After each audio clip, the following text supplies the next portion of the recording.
दुर्गादेवी अधर्मावर धर्माचा शाश्वत विजय. प्राचीन काळची गोष्ट आहे. सृष्टीत धर्म आणि अधर्म यांचा अखंड संघर्ष सुरू होता. देव धर्माचे रक्षण करत होते तर असुर अहंकार, क्रूरता आणि अन्यायाच्या मार्गाने चालत होते. त्याच काळात महिषासूर नावाचा एक अत्यंत पराक्रमी पण तितकाच अहंकारी असुर जन्माला आला. महिषासुराने अपार शक्ती मिळवण्यासाठी कठोर तपश्चर्या सुरू केली. अनेक वर्षे तो हिमालयात उभा राहून उपवास करून इंद्रावर विजय मिळवत तप करत राहिला.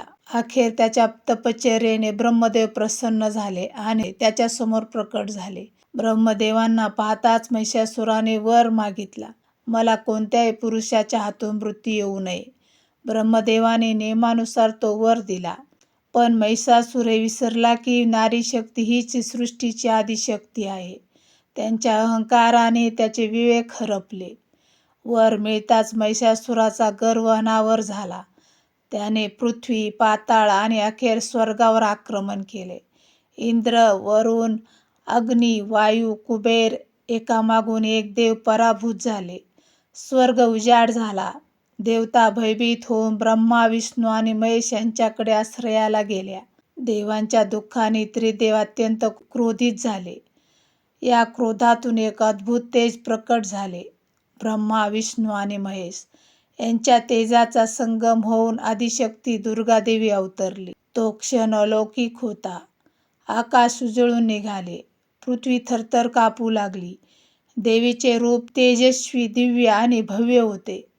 तिच्या मुखावर मातेची करुणा आणि डोळ्यात अधर्मासाठी प्रचंड क्रोध होता.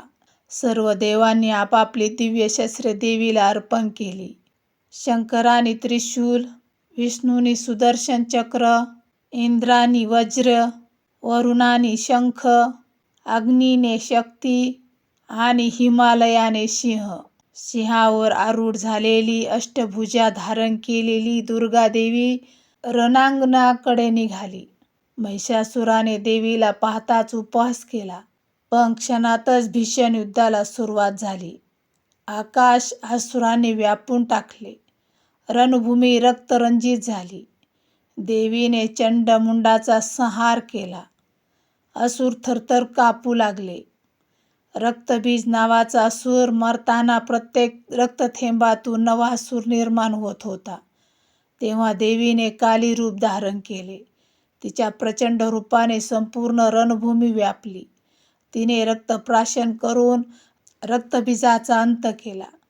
अखेर महिषासूर स्वतः युद्धात उतरला. तो कधी सिंहाचे, कधी हत्तीचे, कधी मनुष्याचे रूप धारण करत लढू लागला. पण देवीसमोर त्याचे सर्व डाव निष्फळ ठरले. अखेरीस देवीने त्रिशूलाने त्याचा वध केला. क्षणात आकाशातून देवांनी पुष्पवृष्टी केली. शंखनाद झाला. धर्माचा विजय झाला.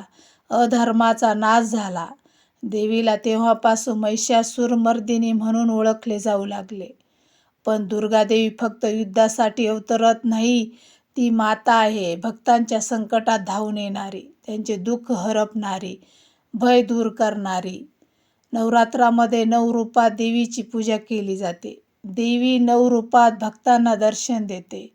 शैलपुत्री, ब्रह्मचारिणी, चंद्रघंटा, कुष्मांडा, स्कंदमाता, कात्यायनी, कालरात्री, महागौरी आणि सिद्धिदात्री. प्रत्येक रूप भक्तांच्या जीवनात शक्ती, श्रद्धा आणि धैर्य भरते. देवी म्हणते, जो धर्माच्या मार्गावर चालतो त्यांच्या पाठीशी मी सदैव उभी आहे. म्हणूनच आजही भक्त श्रद्धेने डोळ्यात अश्रू आणि मनात विश्वास ठेवून म्हणतात, जय माता दी, जय दुर्गा भवानी.